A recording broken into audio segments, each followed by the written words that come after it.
Time is 10 o'clock. I will call the meeting of the Firefighter Cancer Relief Fund Advisory Committee to order.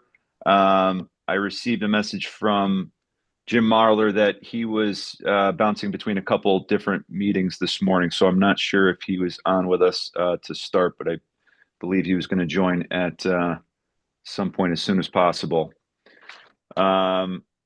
Just to start here, I know we did introductions in our last meeting, but I think it would probably be good to do a quick roll call to see who's in attendance for reporting purposes. I'll go off the list that I have from our last meeting. Hopefully, Cameron, this is still current. Let me know if there's any new additions or changes to the committee, if you can. Sure. I have Chief Ortiz. Don't see him in the participant list. Tim O'Flynn.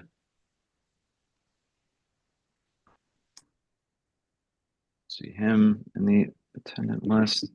Matt Cecilia. Hi, good morning. Morning, Matt. James Mahler is joining us late. James Shanley. Yep, I'm here. I'm new too. I wasn't on the last meeting. Okay. Nice to meet you. Thanks. You want to introduce yourself quickly before Yeah, sure. we get going? Jim Shanley. I'm the chief of the Pleasant Valley Fire Department at Litchfield County, and I'm also a member of the Litchfield County Fire Chiefs and the Connecticut State Fire Chiefs Associations. Okay, great. And a cancer survivor, so that's why I'm here. That's good to hear, and thank you. Your expertise and input will be greatly appreciated on this committee. So thanks for joining us, Jim. One second. Jim Feehan. Here. Morning, Jim. Carl Fortuna. I am here. Thank you. Morning. John Solomon. Don't see him in the chat there. Peter Brown is here. John Carew. John, I talked to him last week. He was supposed to be joining us. Steve Ortiz and John Salomon have just joined. The letter. Okay. John is here and Chief Ortiz here.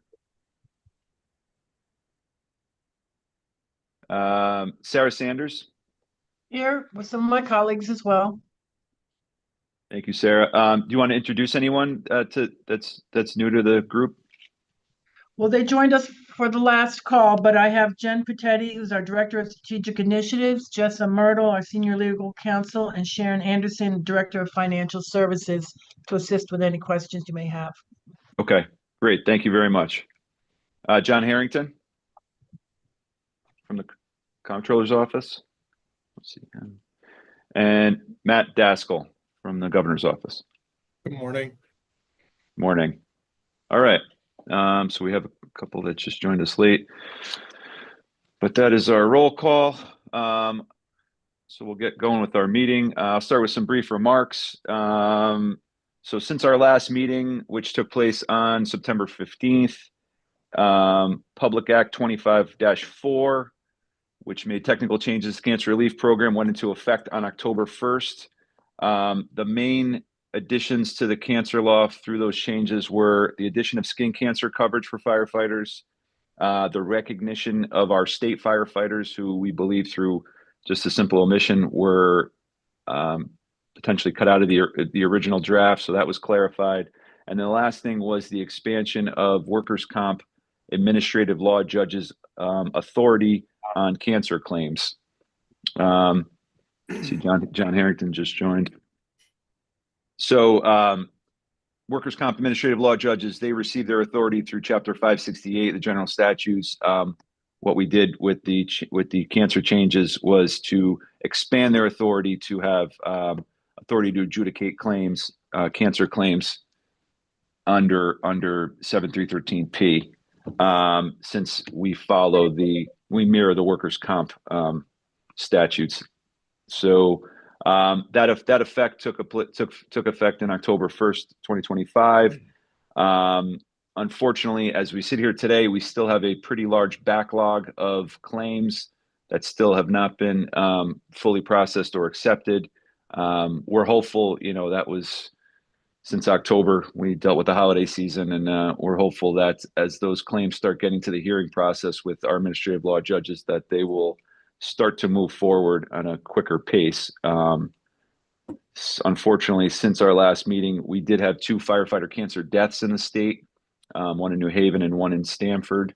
And as we sit here, one of the widows is actually dealing with hearings to process her husband's claim because prior to his death, it was not fully resolved. So, again, that's an unfortunate result of what we've been dealing with, and hopefully, part of this advisory committee's role is to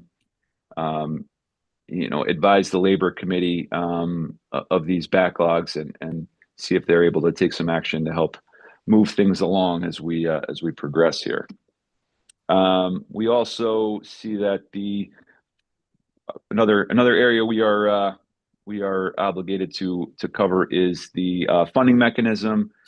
As it was reported in our last meeting, the 5-cent phone charge across the state is going to start. It's actually going to start currently on January 1st, 2027. But I know there's been some discussion about potentially modifying that to go back to July 1st, 2026, which I think was the original intention. During the special session, there was a change and it was pushed to January 1st, 2027. But again, we've had some conversations about potentially moving that back to July to get that money started to flow into the fund as soon as possible.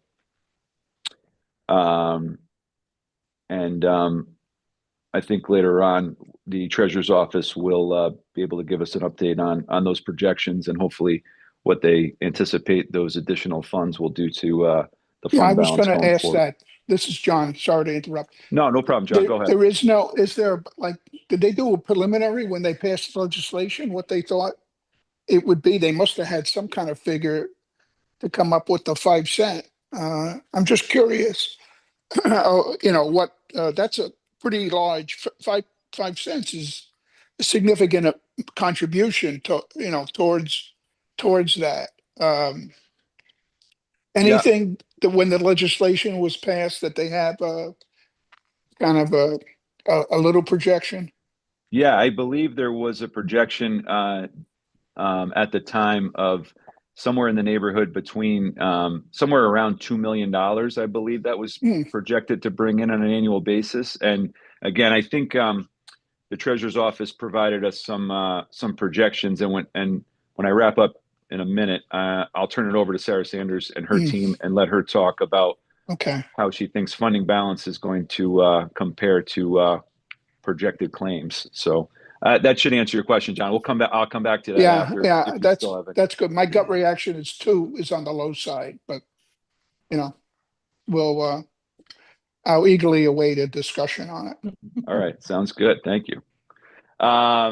Okay, so and then just to remind everyone, under 7313Q, we were created to annually evaluate the financial solvency of this fund, which is analyzing fund balance, claims data, and treasurer's report, which we'll be turning it over to Sarah in a moment. Identifying the need for new funding mechanism, which I think we're addressing under the phone charge.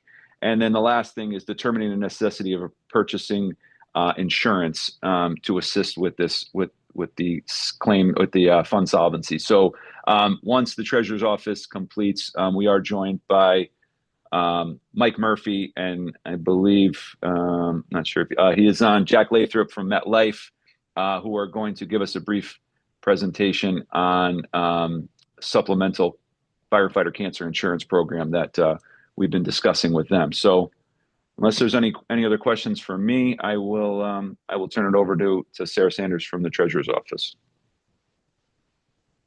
Thank you very much. Thank you. Yes, we do the report as of the end of the fiscal year, but as we discussed in our last meeting, we put together some actuals and projections.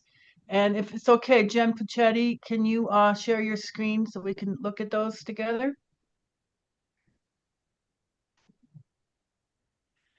Okay, so we have our actuals and then our estimated projections. And there's revenues and expenses of the fund, and the revenue sources are state contributions. And you can see the pattern there. There was a large contribution in 24 of 5.4 million that contributed to our current balance in excess of 8 million. Another source of revenue is the telephone fees that you were asking about, and that's expected to, according to the fiscal note that was done this past fall, for the partial year, 1.5 million, but when it's in full, for a full year, 3 million is what was projected in the fiscal note by the legislature.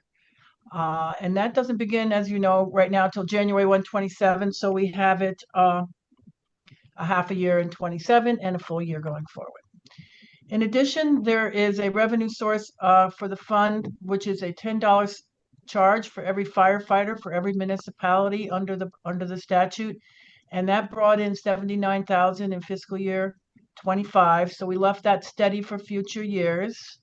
We're underway with collections for fiscal year 26. And then the last component is interest earnings on the balance, and we have projections for that. Now, the real unknown, as was referred to, because it sounds like there is a backup of claims, is the actual level of claims in the future. And given that we really don't know what those are, our team decided we would just put in a figure to show you what level of claims could be sustained with the current revenue sources. And we did an analysis to say what level of claims could be sustained and still have $2 million in the fund at the end of 10 years. And just as a way to give you an idea. And it's about 3.75 million of claims could be supported annually on average from this fund with the current revenue sources. Now, there's a lot of assumptions underlying this, you know, the timing of the new surcharge, which is the biggest funding source. We also have a continuation of the state contributions, but of course, there's no budget beyond 27. So that, you know, the 400,000 is an assumption. But anyway, those are basically how we thought we'd show the strength of the fund and the sustainability of the fund. Okay.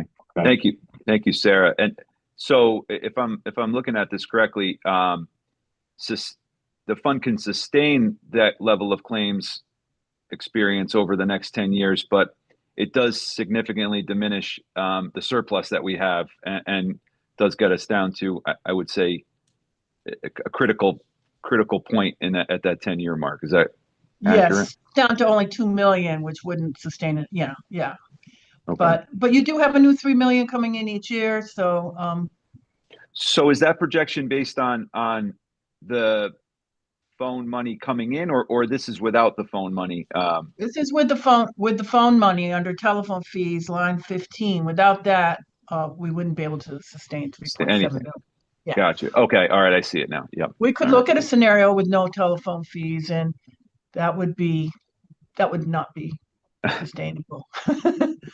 No, yeah. So I know we are definitely fortunate that hopefully this money is going to start coming in soon. And Does then, of anyone course, else? and then, of course, any year that the claims don't reach that level of 3.7 million, that rolls over to the following years as surplus. So you could, Correct. it really is, that's the biggest unknown here, right? Sarah's the claims. Yes, And that's and I 10 just don't think we have enough history yet. You know, the reimbursement program's relatively new, and Right. Yep. Okay. Yeah. John, does that answer your questions about fund balance? And You're muted, John. John, you're muted.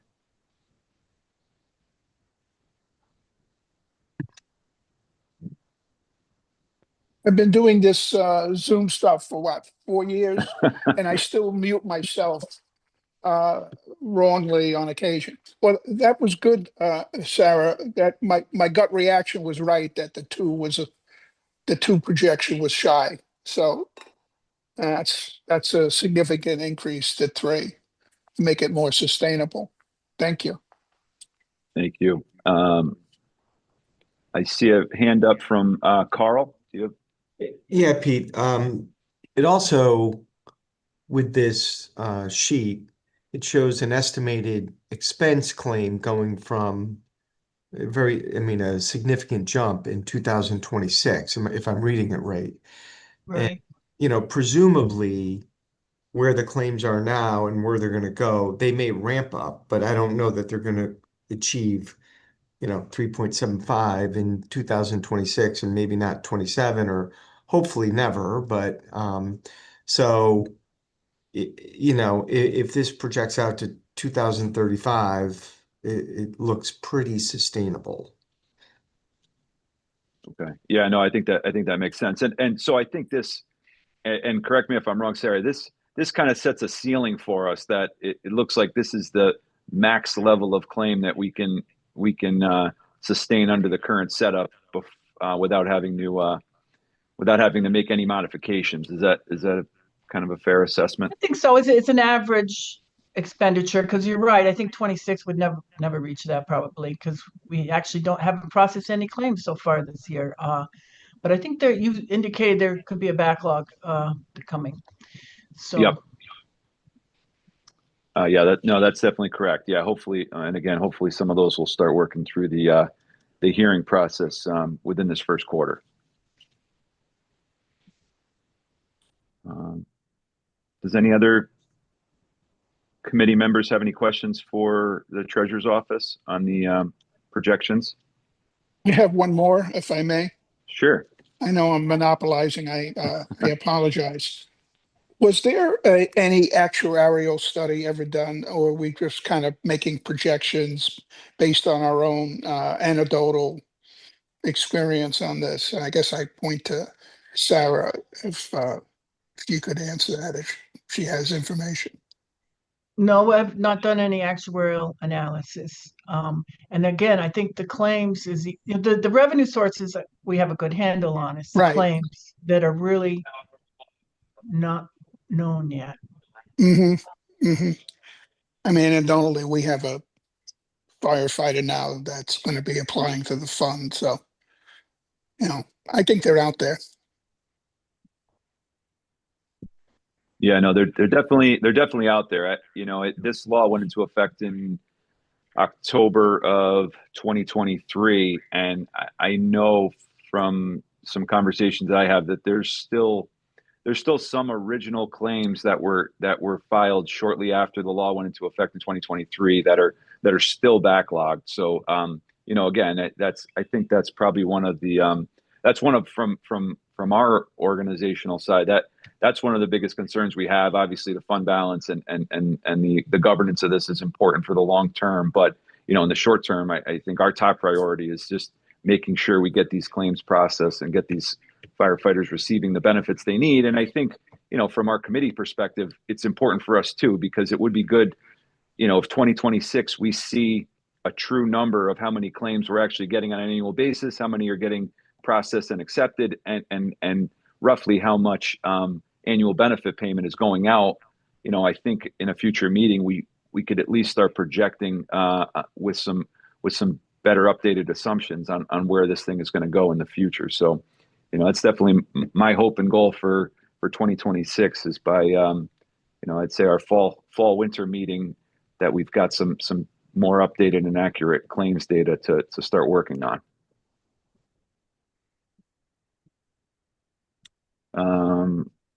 I see a Quick point. hand up. Go. Yeah, that's me, go Jim, ahead. again. Hey, Go ahead, Jim.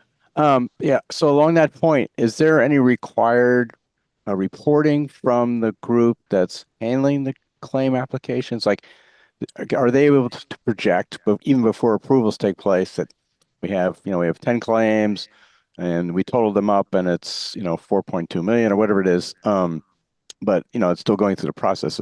I'm just worried that this group hears about it late, and if you're going to put the brakes on something because it's too much, then I don't know how that would work.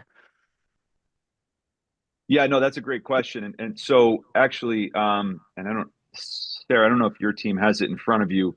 The treasurer's office does provide an annual report of claims. Again, the shortfall on that is, I believe those are accepted claims that have actually submitted for reimbursement through the treasurer's office. So when we see that annual report, that's only the result of accepted claims. So I know Sarah provided that. Right. Do you want to, since Jim was not in our last meeting, can you quickly go over that report? Or do you want me to just hit the highlights? Sure. I have it printed here. And actually, I saw it, Peter, because I Oh, you watched did? it. Okay. I watched the Okay. recording and I saw the report, but feel free to review it or whatever.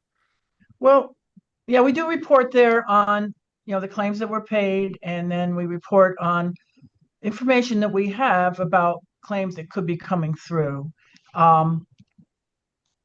But I'd be happy to report in these meetings, what we're seeing throughout the year, because I think what I'm hearing is, what if claims are really ticking up?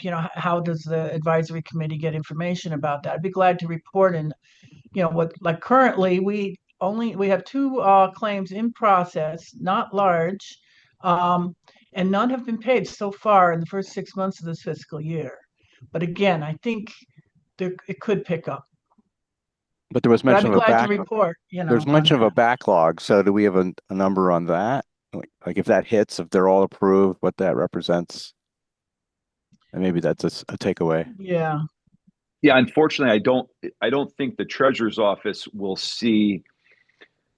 They don't see it till it reaches that end phase, and there starts to be a reimbursement request. I think Gotcha. maybe going forward, what we may be able to ask for is the workers' comp chairman and the workers' comp commission. They do also provide an annual report on the number of firefighter relief claims that are submitted to their office through the use of the 30C form. So that, as a takeaway, we could I believe request through the labor committee to see if that workers' comp commission report could be provided to us before our next meeting. That should be able to give us a better understanding of how many claims are actually getting filed, not necessarily how many seek reimbursement at this point. Pete? Jim, go ahead. Yeah, question. Sarah, is there a top out on the dollar amount on the claim? And do you have an idea just so far what the average claim is?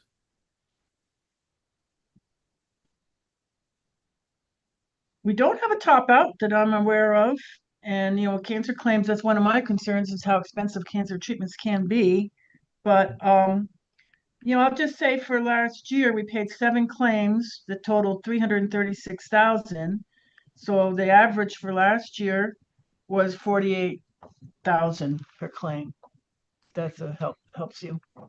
It does. Thank you, ma'am. And Jim, just to give you some background, and again, these aren't really firm numbers, but just as what we used during projections when we were working on some of this stuff was the wage replacement is capped at the workers' comp weekly maximum weekly rate, which is I think right now around between $1,400 and $1,500 per week.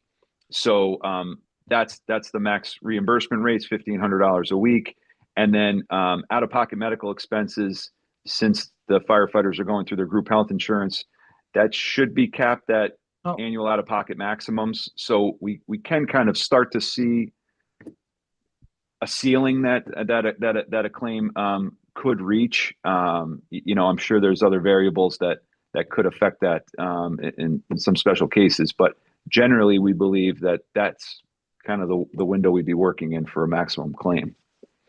Yeah, because the firefighter groups I'm attached to, definitely that's a question that comes up, and they're knowing there's no cap, but what kind of the average is good for them to know, especially what everybody's going through. It's not inexpensive, that's for sure. No, yeah, I know, and I know we've dealt with a number of firefighters who their doctors recommends different or experimental treatment that could have obviously a lot higher cost than some of the more standardized treatments. So that fear is always out there that we could potentially face a catastrophic claim that could really impact our solvency going forward. So I think it kind of as a transition to that, I think that's where at some point we were starting to look at transitioning this to some sort of an insurance product that can handle these claims. So, and I think we spoke about that last meeting between the comptroller's office and the treasurer's office. As a way to kind of mitigate the risk of this thing, you put it in an insurance product, you pay an insurance premium, and now you don't have that serious fluctuation in claims. You just pay an annual bill and you go from there. So I think that as we sit here today, I believe that's probably one of our end goals in this committee is to maybe get us to that point down the road. That'd be smart. Right. Any other questions or comments from the committee for the treasurer's office on their report? All right. Hearing none, I would say move on to the next item on our agenda is a presentation on the MetLife supplemental insurance program that we discussed earlier. And I want to thank for joining us. We have Michael Murphy from Murphy Insurance, and we have Jack Lathrop from MetLife Insurance. I'll let them both give themselves a brief introduction, but I've worked with Mike. Mike's a retired firefighter, and he's been working with firefighters all over the country, helping to provide this supplemental cancer insurance program for firefighters. Obviously, since this cancer epidemic has been hitting us over the last 15 or 20 years, Mike's been on the front lines working on this. He's proposed similar plans all across the country for cancer benefit programs, and again, our organizations worked with him on another of issues, and he really feels like this program could be a big benefit to the benefits that we provide through our state law here in Connecticut. And he's been working on this with MetLife and Jack Lathrop specifically. And with that, I will turn it over to Mike to say hello and give us a quick introduction, if he's still with us. Mike, you're muted. He's got the mute problem also. How we doing now? Much better. Loud and clear. John, I wanted to make you feel better about yourself. How'd I do? Thank you, Pete. I'd like to thank the entire board here for being gracious and giving me some time here. I am with Jack Lathrop, who's the account executive with MetLife that I've been working side by side with for a number of years. Cancer protection is really not a new concept. Insurance companies have been offering cancer protection for a very, very long time. Companies like NTA, Colonial, Aflac, MetLife. The garden variety plans have their own issues and their limitations. Most of these plans, in my 28 years experience, are reimbursement models. They're very, very difficult to submit claims, and then you have to subsequently submit more paperwork each time another treatment's being done. Medical evidence of insurability is necessary oftentimes. You have to fill out an application of any skin cancers or anything you had in the past. Automatically, you're not being covered. They won't grant you coverage. Pre-existing conditions, they're very, very difficult. This plan is a hybrid of an existing plan that I have been offering through the IFF since 2019. The state of New York adopted this plan on a voluntary basis, and affiliate locals in the state of Connecticut. The plan as we have now in New York State, they use their 2% money to pay for it. It's a fund. I'm not sure if you're familiar with it. The 2% fund is also known as the Foreign Fire Insurance Fund in New York State. It's a tax on out-of-state insurance companies that sell fire protection, and it's offered to all firefighters in the state of New York. It's used to pay for equipment, training, benefits. It's given directly to the benevolent associations, and they can actually spend it however they wish. In the state of New York, Syracuse, Rochester, Yonkers, New York City, White Plains, Poughkeepsie, the list goes on and on. Thousands and thousands of firefighters in the state of New York have a version of this plan. The nice thing about this plan is it's a guaranteed issue product. There is no medical evidence of insurability. There's a reoccurrence benefit. So if a firefighter gets diagnosed, and they get paid the benefit. If they have a reoccurrence, they can file a subsequent claim. It's a lump sum at diagnosis. That's the important thing about this plan that differentiates itself from other types of plans out there. Once you get diagnosed and you have the diagnosis from the doctor, the lump sum gets paid, and that's the end of it. The goal for this type of a model is to get out of the way, to get from between the diagnosis, the member that has the disease, and the treatment. The goal is to get healthy and not have to be bogged down with a lot of claim forms. There's no age reduction. It's portable. Member can take it into retirement, and there's no coordination. It doesn't matter whether or not health insurance covers every bit of coverage for this plan, for this diagnosis and the treatment. It's an ad hoc payment. There's no offsets. There's really not a lot more to say about this plan. It's for all the cancers that are covered under your legislation, both invasive, non-invasive, and skin cancer. Very, very successful in the state of New York, very successful in states that the IFF has agreed to allow us to offer this plan. Jack, you want to jump in and add anything you feel is missing? I mean, you stole a lot of my thunder, but thank you again, everyone, allowing us to present. But benefit amounts can be chosen, so that's kind of up to you guys on what amount would be offered to all professional firefighters. We had put a quote together with the assumption that it would be covering just the professional firefighters to start, since we had the census information for the firefighters, since we work closely with Pete on some other products as well. And so since we had the information available, that's kind of what's needed to be able to come up with an offering, with the understanding that volunteers would also like to partake in this as well, but we don't have that census info available. But it's designed to be a very straightforward product that it's paid based on data diagnosis. As soon as someone's diagnosed with the cancer and we receive the claim form, it gets paid within 5 to 10 business days.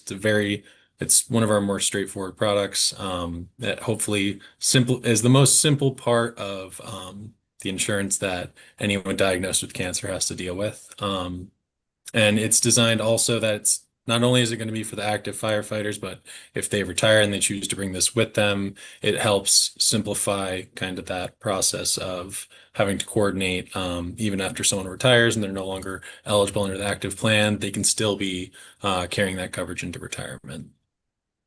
There is a recurrence benefit, as Mike mentioned. So not only the initial diagnosis, but if you go into remission and then you are diagnosed again, there is a second benefit that can be paid for the same type of cancer, or if the unfortunate circumstance happens where there's a different type of cancer, it's considered a whole new category. So you can be paid several times under this plan on that face amount. So there's no lifetime cap, no age reductions, but I think that's the majority of it. Takes about 10 to 16 weeks to install the plan, since we already have existing relationship with the UPFFA of Connecticut. So it's a very simple process. For the volunteers, it would take a little longer just since we would have to set up a new policy altogether. And so we would just need some additional information to be able to do that with the volunteers. And we've provided a brief breakdown of just what the cost is overall based on 4,000 firefighters today for the professionals. And very straightforward. So let us know if you have any questions at all. Happy to go into that. Jack or Mike, thank you for the information. Could you just give just a quick overview of what information we would need from our volunteer firefighters to start that process? What sort of census data it would be required? I know you have a lot of our information, but how much would you need from them? Yeah, Name, so address, kind of. Yeah, we would just need zip code, male or female, and date of birth is really all the information we'd need to be able to come up with a rate. In order to come up with an ongoing eligibility, though, we would need each individual's name, address, date of birth, and a unique identifier of some kind. Most typically a social security number. Our systems are most designed for that. But that's where we run into issues with several of the volunteer groups that we try to work with is getting initial eligibility. A lot of the professionals we work with, professional unions already have that on hand. So it's a much more straightforward process, hence why we were able to come up with the offering immediately for the professionals. But yeah, that's for the initial quote, we just need zip code, gender, and date of birth. Okay, that And sounds then great. why is that difficult? You mentioned that insurability factor. What makes it difficult? It's just difficult to get that information because a It's lot of the volunteer groups don't have that information handy. Oh, so just the effort of sitting down with everybody and collecting it because they don't typically have it as employment records Yeah. or something. Exactly. Okay, understood. Thanks. The eligibility file is necessary to streamline the claim. So when a member has a diagnosis and then he goes on the portal to register a claim, the eligibility file, the system recognizes him as a covered or her as a covered member, Right. and it just Yeah. Otherwise, it's a big red stop. I get it. yes. Right. Mm. Yep. We need to have them in the system in order to pay the Sure. claim because if we don't know who's eligible, then kind of lose all Control. Yeah. Yeah. Understood. Jack, can you just go, Jack? Can you just go over the no pre-existing condition limitation feature? I think it's very, very important to hear from the horse's mouth, so to speak, because it kind of sets this plan apart from a lot of the other plans that are out there in the market. Absolutely. So this kind of gets lost in translation a lot of the time, that just because someone had cancer before, they think they can never submit for that type of cancer again. Or if someone were to be diagnosed and after they were in remission, so say someone was diagnosed with cancer 2 years ago and they're in remission, they're in recovery. This plan kicks in, they're an active firefighter at the time. If that cancer comes back, they can submit under this plan, regardless if they had been diagnosed previously. A lot of the plans, even without pre-existing conditions, will exclude anything that the initial diagnosis was prior to the effective date. So as long as there's a new diagnosis, whether it's after being in remission or it's a new cancer altogether, the plan will pay out as long as that diagnosis is after the initial effective date. Great. Jack and Mike. John, you have a question? I Oh, do. I'm sorry. I do. Go ahead, John. The financial summary matrix that you have on the bottom of your screen, is that a projection based on our census, or where are these numbers coming from? The 4,000 professional firefighters is the figure Pete gave us. Okay.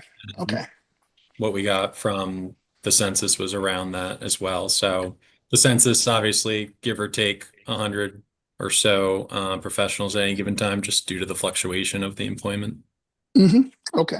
Thank you. We had a green light from MetLife to offer on a guaranteed issue basis without any medical evidence of insurability, guaranteed issue up to a $50,000 benefit. So that's why we just did the math for you. That's all. Okay. Mike and Jack, could you just give a quick overview of the timeline of how this would take effect? Because I know, our firefighters are getting diagnosed all the time. We had a new diagnosis in Norwich. I know 2 others that I spoke to in the last, I'd say, month and a half. So I think getting something up and running as quickly as possible is pretty important. So how would that timeline look of once something is approved, how long before benefits could start being paid out and before premium payments were due and things like that? So it takes about 3 months from as soon as we're notified to when the plan can be live. It has to start on the first of the month. So that's kind of why it's 10 to 16 weeks, kind of depends where it falls in terms of beginning, end of month. But also, sorry, I lost my train of thought. What was the second question? So it's 10 to 16 weeks. And then like when But premium like- payments start to kick in. So payments can be made. There's several different ways we can set it up. We're very flexible. The average grace period, as we call it, so the grace period between the effective date and when the first payment comes due is 60 days. So say this were to begin on May 1st, we can have the first official payment due on July 1st.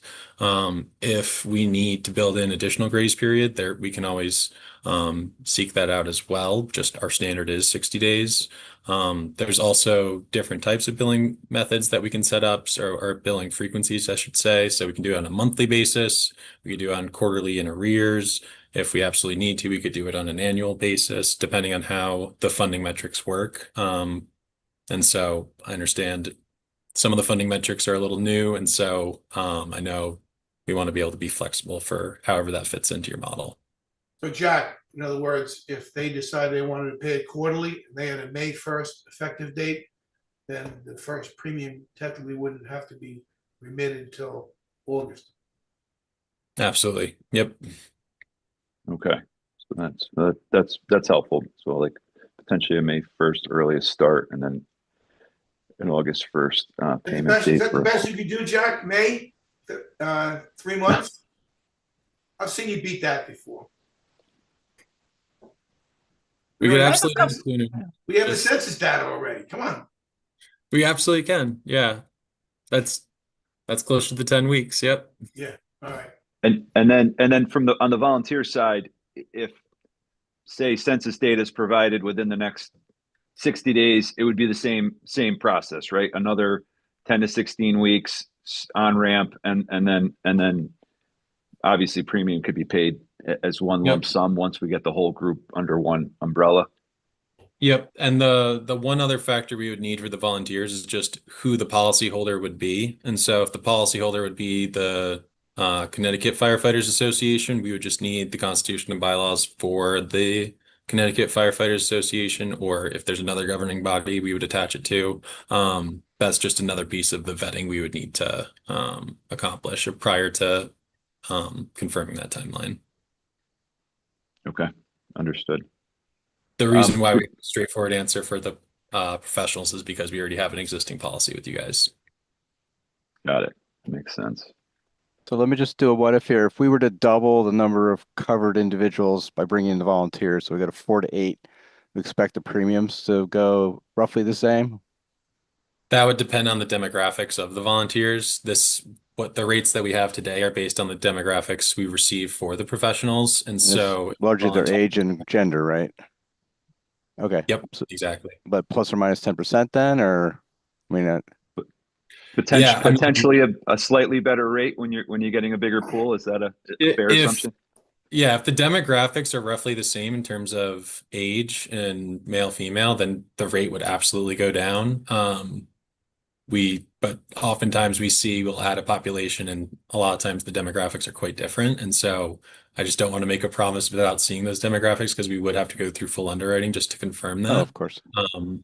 But yeah, I mean, if all things remain equal and there's more people, higher volume, larger spread of risk, the rate goes down. Yep. We have a volunteer corps and a career department, and there are the dynamics are very different between the two. The volunteer is older, things like that, physical condition, other situations. Yeah, and John, that may definitely be the case in other places around the state. I think the one factor that might adjust this from an insurance perspective for the cancer relief program is to be eligible for the cancer relief coverage. That firefighter needs to be an interior certified firefighter, meaning from the group that's still going in and actively fighting fires. I know in some of our meetings, our joint council meetings and discussions of the firefighter cancer program.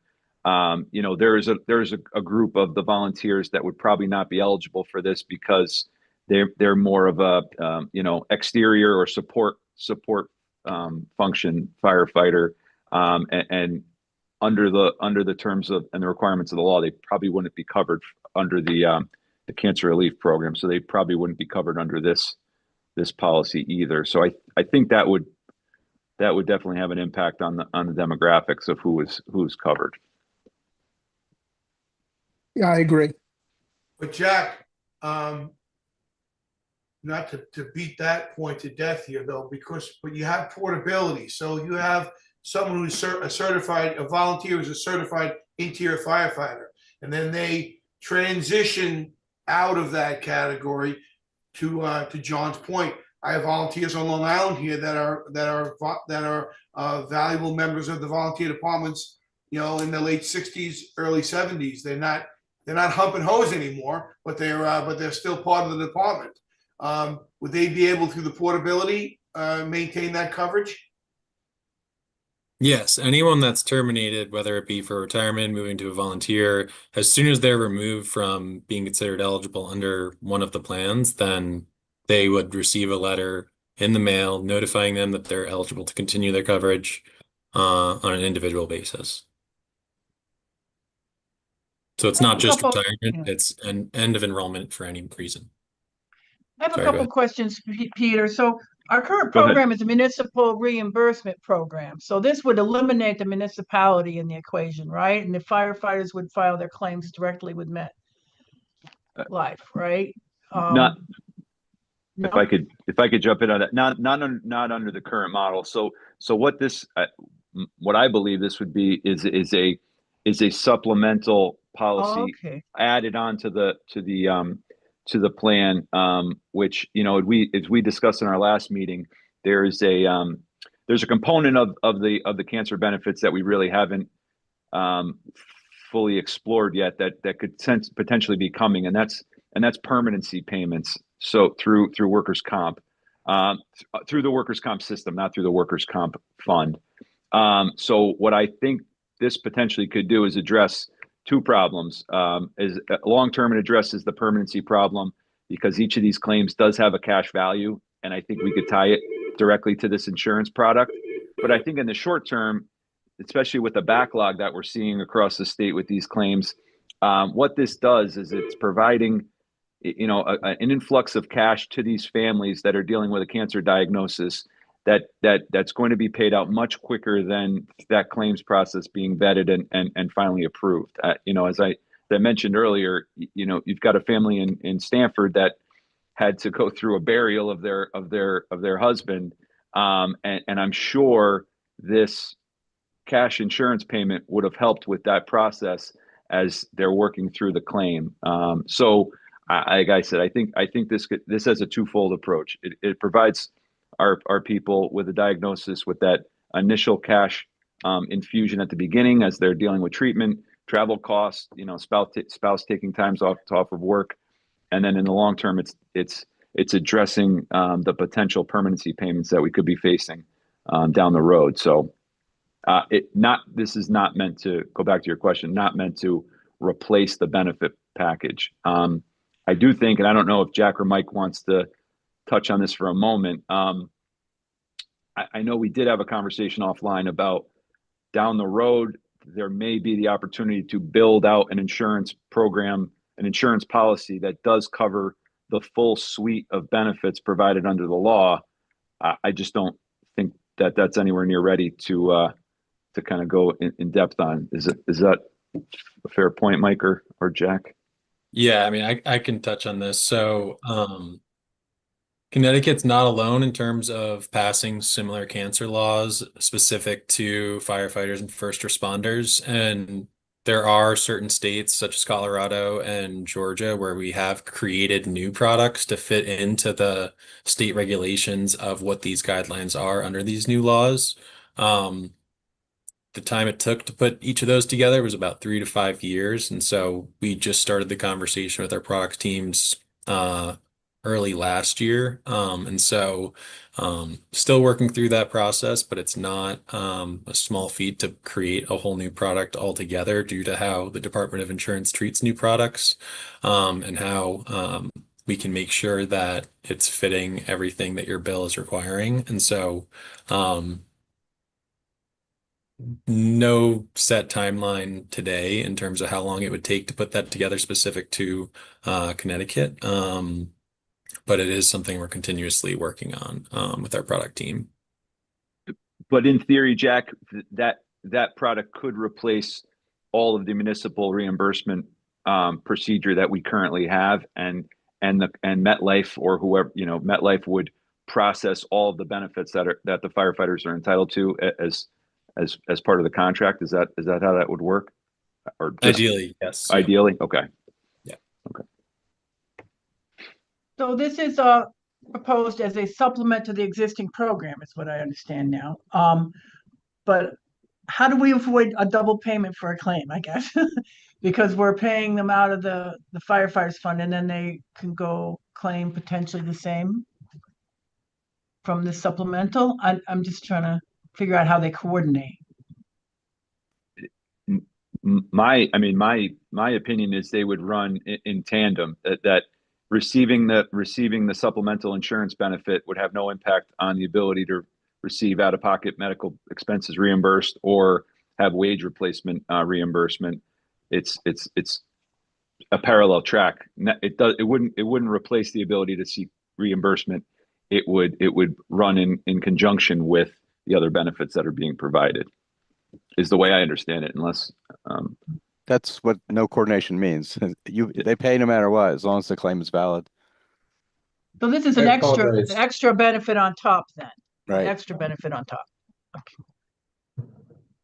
I apologize if I missed the development of, where this proposal came from, but what was the funding mechanism or the envisioned structuring of this policy?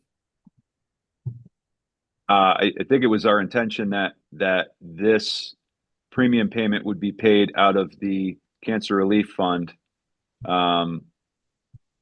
For all firefighters across the state? through all firefighters across the state that are covered under this Cancer Relief Program, out of existing money and with the out of the existing new funding stream. I think obviously until a funding stream was identified and approved, we probably didn't have the ability to even consider something like this. But now under this new funding mechanism, I think it's definitely a component that we can consider. And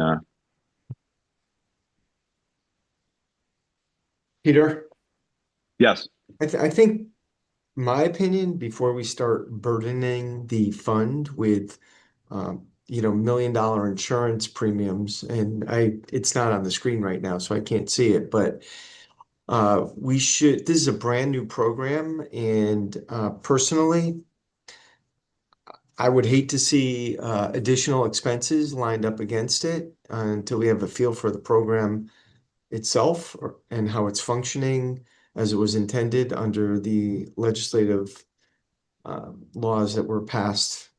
That's my 2 cents. It quite frankly, looking at the premium to the benefit, I'm not saying it's nothing, but it seems like not a lot of bang for the buck. But and especially with a fund that is not particularly well funded at this point, and we also haven't started even collecting the nickel yet. And, it's been delayed.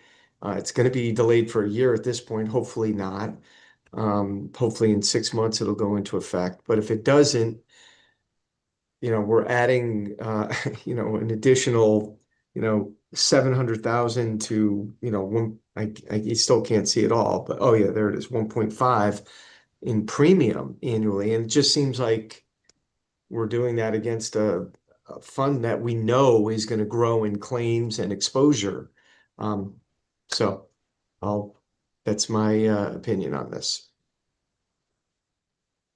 No, thank you, Carl. I appreciate that. I think it's a valid point that the funding mechanism is not fully realized yet, and we're not collecting any of that in that fund. And I don't think, as an advisory committee, we don't want to put ourselves in a position where we negatively impact the fund, based on the decisions that we recommend going forward.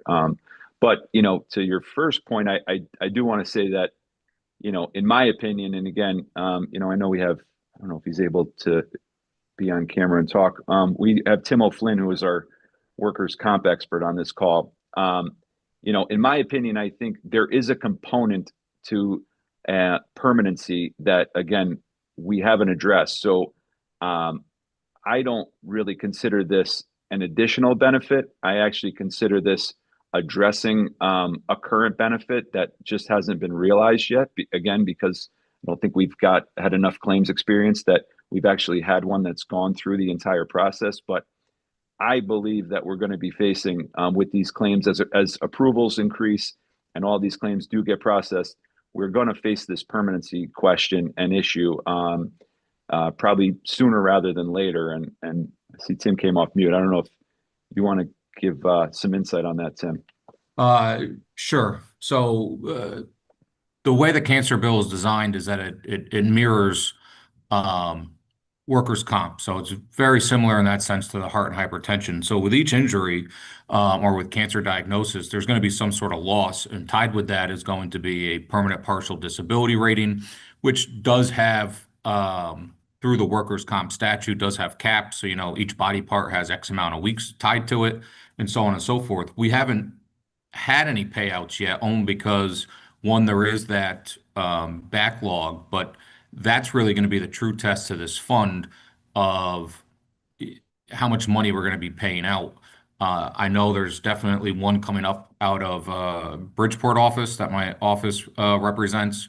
We're not sure how much that's going to be. There's a discrepancy on the rating, but these are going to be coming up more and more once there's at least two, I believe, throughout the state regarding people that have had to have mastectomies. So this is going to be coming up, and it will be coming up in the next year or two. And then, I understand we don't have the data yet for the claims, but this will be a big portion of those claims. Thank you, Tim. So yeah, and that's kind of where I was going at the beginning. That again, under the current structure, this may not fully address the permanency problem or question, but I think if we look at this proactively, there may be a way to modify the law that, in lieu of permanency or some form of permanency, we can address it through the supplemental insurance policy, which would at least give us kind of a level and standardized payment system instead of dealing with the fluctuation of major changes in permanency payments, which, for anybody that has experience with workers' comp and permanency, they could be all over the map. It could be a $5,000 permanency payment with one smaller minor injury to, multiple $100,000 payouts in more serious cases. So, again, I think this is something that's going to continue to come up. It's not top of our agenda right now because we're still trying to get through these claims and get them processed. But I think this could potentially be a way that we mitigate that problem in the near future.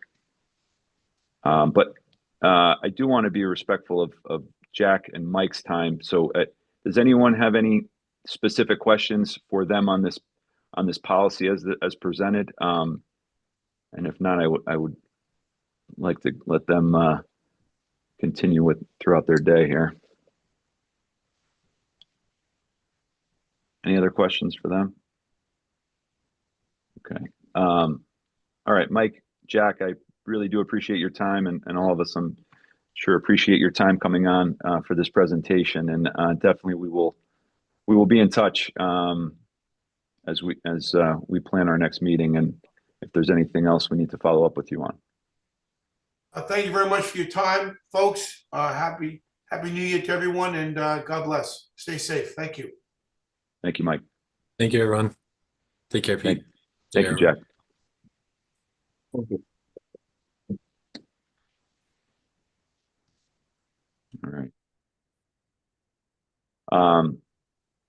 Yeah, so I don't think we necessarily need to make a decision obviously today, but I thought it was important to kind of get this information out to everybody to start thinking about it. And again, for the two reasons I laid out, this permanency question down the road, and then also helping to get our firefighters that are diagnosed some funding quickly and initially, since they're all facing this backlog. And I know some have gone without paychecks, gone with medical bills piling up, and I think this would definitely be something that could help alleviate that stress. And I know it's something that we don't want to take on prior to making sure that we can afford it, but I definitely do think it's something we should seriously consider for the future.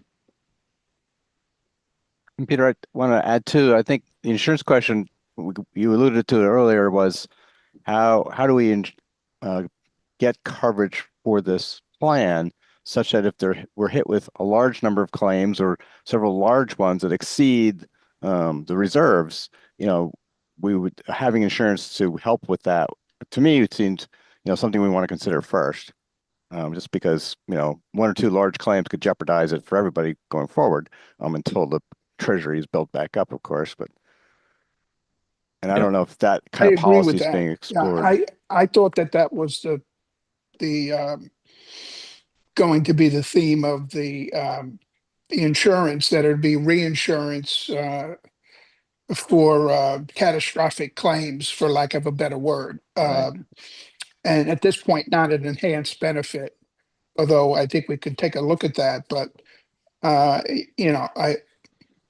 I'm still thinking that there's going to be a significant amount of claims, unfortunately, that are just kind of percolating there. And I rather have this committee recommend some type of catastrophic coverage, whatever we want to define it at Sarah's group can help with that in that sense. So I think that's something we need first, and I agree. Thank you, John. Yeah, no, I think that was definitely where the conversation started from my perspective. And this supplemental plan came as a discussion and a way with MetLife to kind of get our foot in the door and get the insurance product up and running. And like as Jack mentioned, with the intention that they would over time build out a comprehensive plan that would fully cover us. Because I think as we talked in our last meeting, ultimately that's where I think we need to take this thing. And if we find out that an annual premium payment of however many millions of dollars covered, hopefully under our phone charge, will fully cover every aspect and all the benefit level that we have available to us here in Connecticut. That takes all the risk off the fund. The fund can write an annual check covered by the incoming funds, and then the program should kind of continue along on its own without any major oversight. So I think that's where we need to get to. But again, I do think that this supplemental plan could be a good component of what we're trying to accomplish, and a good way to get the process started and get our foot in the door. And again, like I said, we don't need to take any action as of right now, but I wanted to just make sure we had this information and we're able to digest it, at least by the time we have our next meeting, and see where it goes from there. And that was the last item on our agenda. Does anybody else have any comments on the insurance plan and anything else related to the cancer fund in general before we take a minute to discuss next meeting? So the other thing I was thinking of, given what you just said and what the MetLife guys said was, there's some significant lead times on building that program. When they say a couple of years, when do we ask them to start doing that? Or are we able to model another state or something to make it shorter? I think you're hearing that we'd like to pursue that. We want to know the details, of course, but we got to tell them to start at some point. Yeah, I agree, Jim. I think based on the committee's recommendation, I don't see any harm in us formally requesting that they start that process. I don't think that puts us. There's no financial commitment attached to that. There's no guarantee Right. that we're going to sign a contract with them. But as we do this work going forward, I do think it's important to start that process. So. Right, I would agree. If it's and the other component is not just funding, but claim administration. I think we're struggling with that now. And I worked in insurance for 25 years. That's a big part of the work effort. And the company I work for used MetLife for their benefits administration, so they're good at that too. So we may want to consider that as well. Yeah, no, I think that's a great point, and I think that does it takes the burden off the municipality of processing these claims. It takes the burden off the treasurer's office and the state of actually processing these reimbursements. Yeah. I think it really greatly simplifies the process going forward. So again, I definitely always envision that being the end game here, that's where we were headed. And I think we just, the faster we can get there, the better off we'll be in the long run. So I don't know if it's appropriate. I don't know if Cam, if you have should we take would we entertain a motion to advise MetLife to at least start the preliminary work of creating this plan? Or should the motion be to recommend to the Labor Committee that they reach out to MetLife to maybe get some information on this plan? I'm not exactly sure how our structure. I have a question. Yeah, go ahead, Matt. No, I think you're about to say the same thing. I'll let you go. Well, when you select a vendor at the state of Connecticut, it's usually best to get bids from several vendors and you get the best deal in the end, some sort of negotiation. And while they seem to be an expert on this, there may be other providers. So I think we need to be careful about making sure we get the best deal and have competition in the vendor space. Okay, and can we work with your office on how that would work, or I know Matt's a procurement expert. Maybe Matt. I'm not sure I would go to that level. What I was going to just express was, given, and I could be mistaken, what we're hearing in the conversation here is there's sort of several different insurance products that are being considered in the original legislative and statutory sort of framework that was defined was a little bit different from that. And so I was going to express both the purchasing concern, but also the question of it may benefit from some further conversation to identify exactly what it is as an insurance product is being sought out, so that you can get some of that information in a little bit different way. Because today's presentation, not at all speaking to the benefits that it may provide, the challenges that families are going through, that the concerns that we see in the fire service. That was a supplemental benefit. It was an expansion, and a little bit different than I'm hearing some of the other conversations. So I guess in summary, my point would be sort of twofold. One, perhaps some further work is needed in identifying what it is we're seeking, and then looking at what that process might be, given the state procurement concerns. Okay. Yeah, I think I understand where you're going with that. So what would your suggestion be, that we maybe have a follow-up meeting with you and your agency to to kind of understand this process a little bit better, working with the labor committee? Certainly, we can have that conversation. All right. We could do a I just don't want to subcommittee. box us into, sort of one decision. Yeah. When it sounds like there's so many folks that have Peter? sort of understandings that may benefit. I thought that we were, as a priority, going to look at the catastrophic first. Did I, is that, I guess I didn't hear that. That's what and then we would put off the other until we have better claims experience of how the fund is going to be funded. And I mean, that was my thought. Yeah, no, But no, if I'm wrong, then fine. No, I think listening to what Sarah and Matt have to say, I think what might be appropriate is we could form maybe a subcommittee.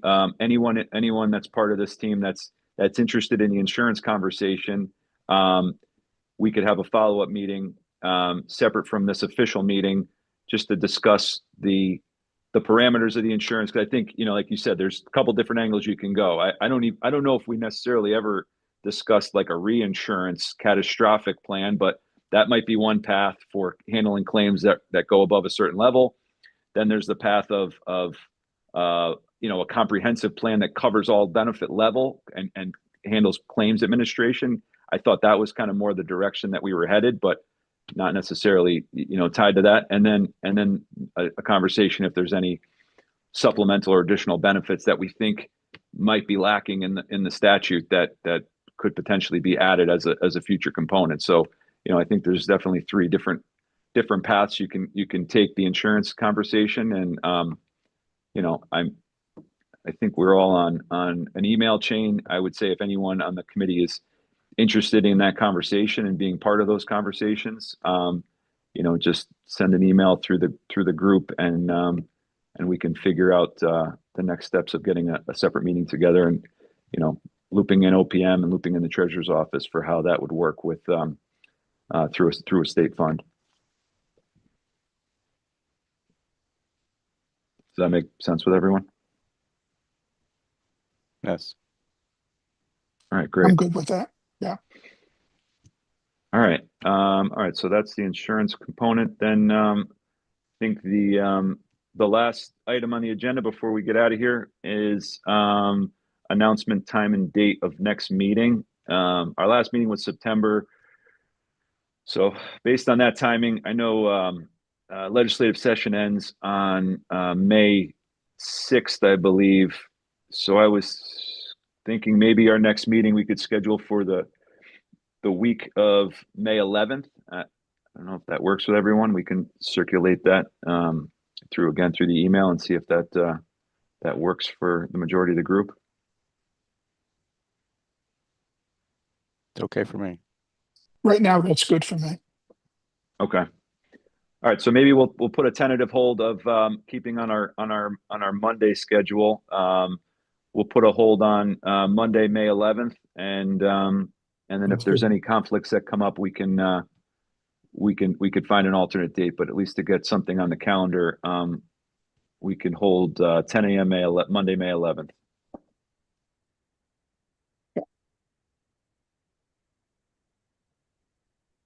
All right. Motion for adjournment. So move.